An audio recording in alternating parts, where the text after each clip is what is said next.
Você já sentiu que mesmo sem cometer um grande pecado, o seu relacionamento com Deus foi se esfriando? Como se você estivesse num barco dormindo e de repente o teu barco fosse levado para longe do cais? Hoje nós vamos entender o perigo da negligência espiritual.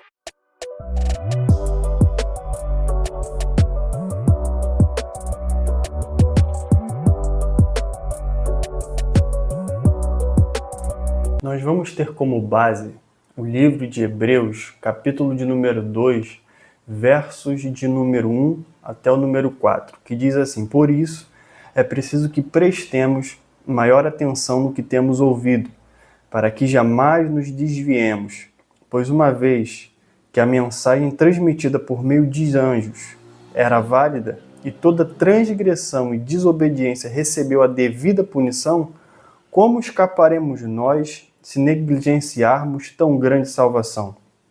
Essa salvação, primeiramente anunciada pelo Senhor, foi-nos confirmada pelos que a ouviram.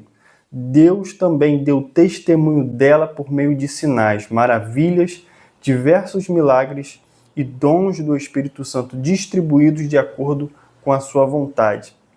É interessante a gente se atentar para o verso de número 1, porque ele diz que é preciso que nós prestemos maior atenção ao que nós temos ouvido, para que nós não nos desviemos. Quando ele diz prestemos maior atenção, a palavra-chave desse texto aqui significa prosequem, no original grego, que significa você amarrar o seu barco a um lugar seguro.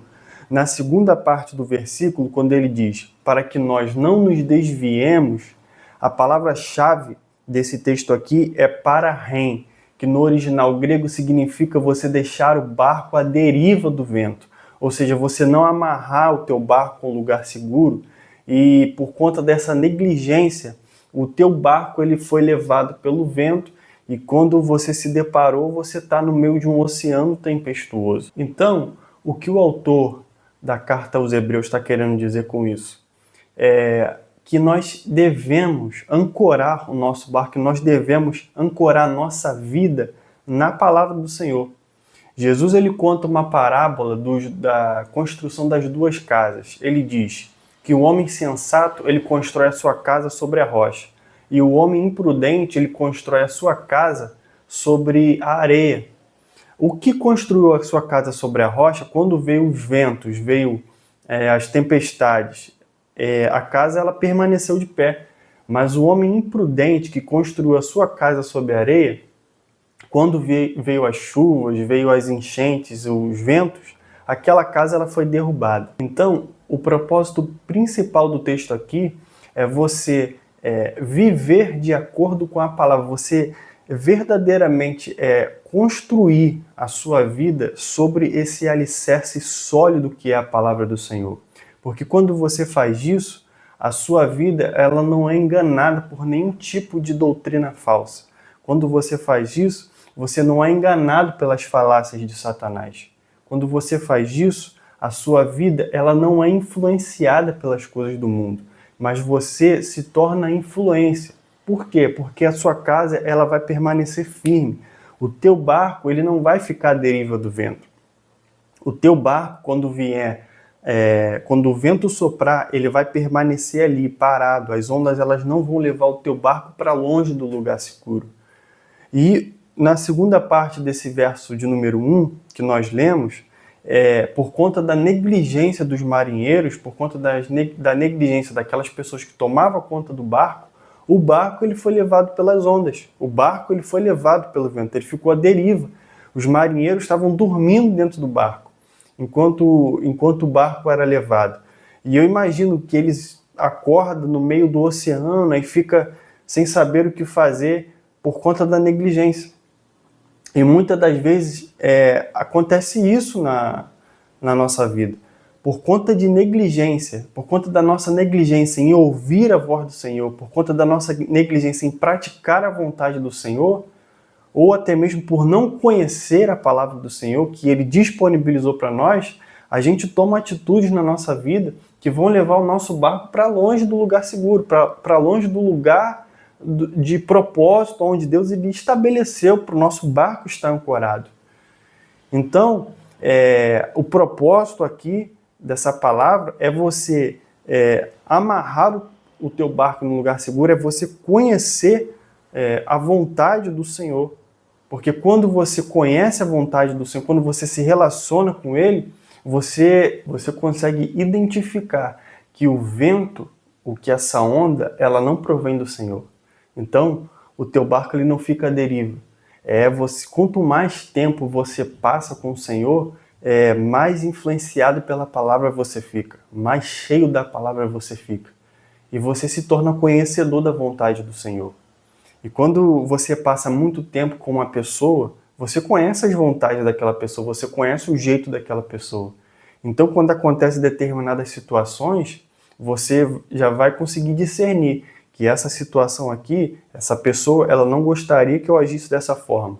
Não, nessa situação ali, essa pessoa agiria assim. Então, quanto mais tempo a gente passa conhecendo a vontade do Senhor, se relacionando com o Senhor, a gente consegue identificar os ventos que provém de doutrinas falsas, aquilo que a gente ouve, aquilo que a gente escuta, ou aquilo que a gente faz, se vai nos levar para longe da vontade do Senhor ou não. E muitas das vezes o inimigo, ele não vai usar uma coisa grande, ele não vai usar um pecado grande, sabe? Ele não vai usar uma situação muito escancarada, muito explícita, de que por trás daquela situação é o inimigo. Às vezes o inimigo ele vai vir de forma astuta, de forma sorrateira, ali com uma distração, muitas das vezes por coisas lícitas, às vezes por conta de coisas supérfluas, a gente abandona o lugar seguro. Às vezes a gente entra num quesito de idolatria, porque tudo aquilo que toma o lugar do Senhor no nosso coração se torna o nosso ídolo. Então, às vezes a gente passa mais tempo vendo série, mais tempo vendo filme, mais tempo no celular, mais tempo em redes sociais, do que orando, do que buscando ao Senhor. E quando a gente entra nessas coisas que são lícitas, mas quando toma o lugar, o nosso tempo com o Senhor, isso se torna um ídolo. E a gente entra na questão de que isso é pecado. A idolatria é pecado. Às vezes a gente acha que o ídolo é só a imagem ali, é só a estátua, mas tudo aquilo que toma o nosso tempo com o Senhor, tudo aquilo que ocupa o lugar do Senhor no nosso coração se torna o nosso ídolo. E isso é pecado. E o inimigo, muitas das vezes, ele usa coisas lícitas, como essa, para tentar, de forma sorrateira, afastar aos poucos o nosso barco do lugar seguro. Às vezes a gente acha que está lá dormindo dentro do barco, acha que está tudo bem, acha que não está acontecendo nada, e o inimigo, de forma sorrateira, fez com que você se distraísse, você não orou, você não buscou, você deixou de ler a palavra hoje, aí amanhã também não, amanhã também deixa de fazer, aí a preguiça vai entrando, aí quando você vê, você negligenciou a palavra, você deixou de ancorar o teu barco, você deixou de amarrar o teu barco, aí o inimigo está levando o teu barco cada vez mais para dentro do oceano, cada vez mais para dentro do oceano. Aí quando a gente se dá conta, a gente está no meio de um oceano, no meio de uma tempestade, e sem saber o que fazer. Aí a gente fala aquela famosa frase, está acontecendo isso, mas Deus está no controle. Mas deixa eu quebrar um biscoito na sua vida. Deus ele não está no controle, não. Deus ele não está no controle da nossa vida. Porque Deus ele controla a nossa vida através da palavra, através do conhecimento da vontade do Senhor. Deus ele não manipula ninguém por conta do livre-arbítrio. Foi você que escolheu negligenciar a voz do Senhor lá no início. Foi você que escolheu tomar uma atitude que te levou para longe, que te levou para o meio desse oceano. Foi você que escolheu não ouvir a voz do Senhor. Então a gente não pode atribuir ao Senhor a culpa das nossas escolhas. Porque se você conhecesse a vontade do Senhor lá no início, você não teria tomado uma atitude que levou o teu barco para dentro do oceano, que levou o teu barco para dentro dessa tempestade. É por isso que em Mateus capítulo 4, às vezes a gente lê esse texto e diz, Jesus venceu Satanás no deserto, então eu vou vencer também. Mas Jesus venceu Satanás através da palavra, através do conhecimento da palavra. E se você não tiver o conhecimento da vontade do Senhor, se você não tiver com o teu barco ancorado no lugar seguro, você não vai conseguir vencer Satanás no deserto. Satanás ele vai te influenciar, ao invés de você vencer ele no meio desse deserto. Porque às vezes o inimigo não usa coisa grande, ele usa coisas pequenas. E aos poucos ele vai ali te distraindo e levando você para longe do lugar seguro, para longe do propósito que Deus estabeleceu para a sua vida. Então, a gente não pode atribuir a Deus a culpa das nossas escolhas, porque Deus está te avisando: amarre o teu barco no lugar seguro, amarre o teu barco na palavra do Senhor, ancore a sua vida na palavra do Senhor. E é interessante que no versículo de número 2 ele diz o seguinte: pois uma vez que a mensagem transmitida por meio dos anjos era válida e toda transgressão e desobediência recebeu a devida punição, ou seja, a lei que foi entregue por meio dos anjos, ele está falando da lei mosaica, e toda transgressão e desobediência, ela recebe a sua devida punição. Essa palavra transgressão no original hebraico é parabases, no original grego, perdão, é parabases. E a palavra desobediência é parakoi. A palavra transgressão, ela significa ultrapassar deliberadamente uma linha ou limite. E a palavra desobediência é o descuido no ouvir, é a negligência. Então, o que isso traz para nós? Traz para nós o seguinte sentido. Imagina que quando você era criança, você chega ao seu pai e você pergunta: pai, eu posso brincar na rua ali com os meus amigos? Aí o que seu pai falava? Ele falava: vai, mas não sai da minha vista. Em Salmos, capítulo de número 91, diz que é aquele que habita no esconderijo do Altíssimo, na sombra do Onipotente descansará. Então o que o Senhor está dizendo aqui com essa palavra? Não ultrapasse o limite da minha vista, permaneça na minha visão. Não negligencie a minha voz, permaneça na minha visão, permaneça num campo onde eu possa te enxergar. Ou seja, esteja habitando no meu esconderijo, debaixo da minha proteção, onde eu possa te proteger. Porque quando a gente negligencia a voz do Senhor, quando a gente ultrapassa um limite, a gente se torna um transgressor. E quando a gente se torna um transgressor, significa que a gente vai receber a punição por conta das nossas escolhas. E a gente não pode atribuir a Deus a culpa da gente ter escolhido transpassar o limite, da gente ter escolhido ultrapassar o campo de visão do Senhor. Você pode ver que em Gênesis, quando Deus vai destruir a cidade de Sodoma e Gomorra, ele envia os anjos àquela cidade para resgatar Ló. E os anjos eles vão pegar Ló e vão arrastar Ló e sua família vão arrastar para fora da cidade. E os anjos eles vão dar uma ordem para Ló e para sua família, dizendo: vão até uma pequena cidade que ficava ali perto e não olhe para trás. Vão, segue em frente, segue apressadamente e não olhe para trás. Só que no meio do caminho, a mulher de Ló, ela vai olhar para trás. Ela vai transgredir, ela vai ultrapassar esse limite que Deus ele tinha estabelecido. Ela vai escolher olhar para trás. E esse olhar aqui no original hebraico significa o olhar de desejo, o olhar de cobiça. Ela não queria ter saído da cidade, ela queria voltar. E por conta desse desejo do coração, por conta dela ter tido essa atitude, ela vai virar uma estátua de sal. E isso acontece porque ela negligenciou a voz dos anjos. Ela negligenciou o recado que Deus ele tinha dado, de que não era para eles olharem para trás, não era para eles desejarem retornar, porque o que Deus tinha para eles era muito maior. Então, às vezes, por conta do nosso desejo do coração, por conta dos nossos maus desejos, a gente acaba negligenciando um plano maior que Deus ele tem para a nossa vida.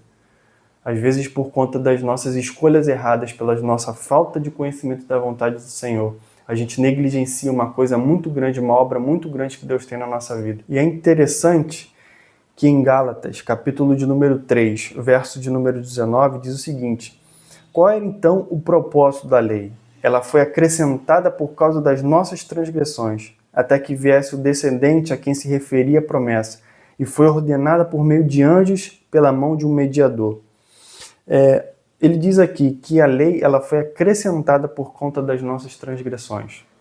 Então, qual era o propósito da lei? Era revelar a vontade do Senhor. A lei ela foi entregue para que a gente pudesse ser livre das nossas transgressões. Então, a lei ela era a vontade do Senhor, para que a gente conhecesse e deixasse de pecar e ficasse livre das transgressões. Porque quando a gente conhece a verdade, quando a gente conhece o caminho certo, a gente tem a opção de fazer o que é certo ou de escolher o que é errado. É por isso que em Deuteronômio, capítulo de número 28, a palavra do Senhor ela nos diz que nós podemos escolher entre a vida e a morte. Então, Deus ele diz, escolha pois a vida, escolha o caminho certo, sabe? Então Deus ele deu a lei para que a gente pudesse escolher o certo, escolher fazer o certo. E muitas das vezes a gente interpreta a palavra do Senhor de forma errada. Tem algumas pessoas que acham que a igreja, que a palavra do Senhor é um conjunto de regras enfadonhas de que pode e não pode, pode isso, não pode aquilo.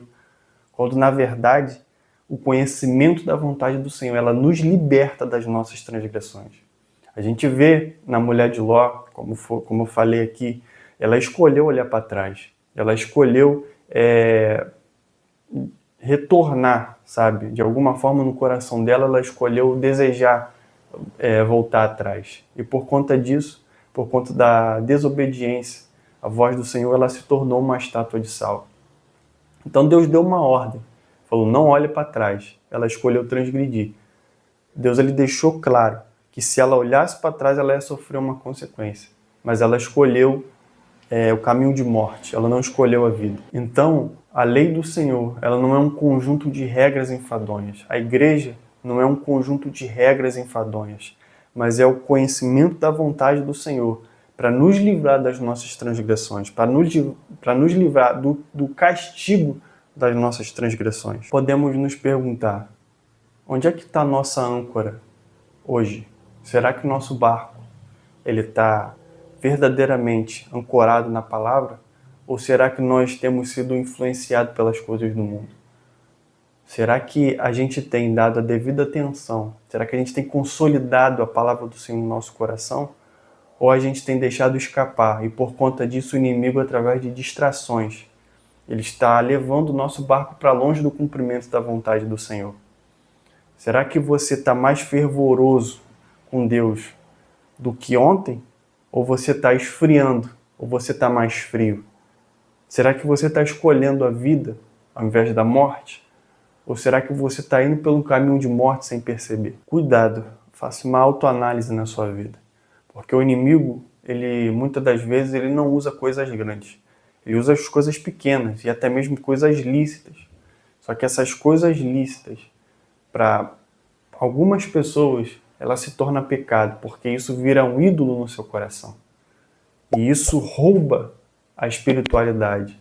Isso tira você do lugar de segurança, do lugar de propósito que Deus estabeleceu para a sua vida. E se esse vídeo fez sentido para você, compartilhe com alguém. Deixe o seu like, curta, se inscreva e que você seja abençoado no cumprimento da palavra.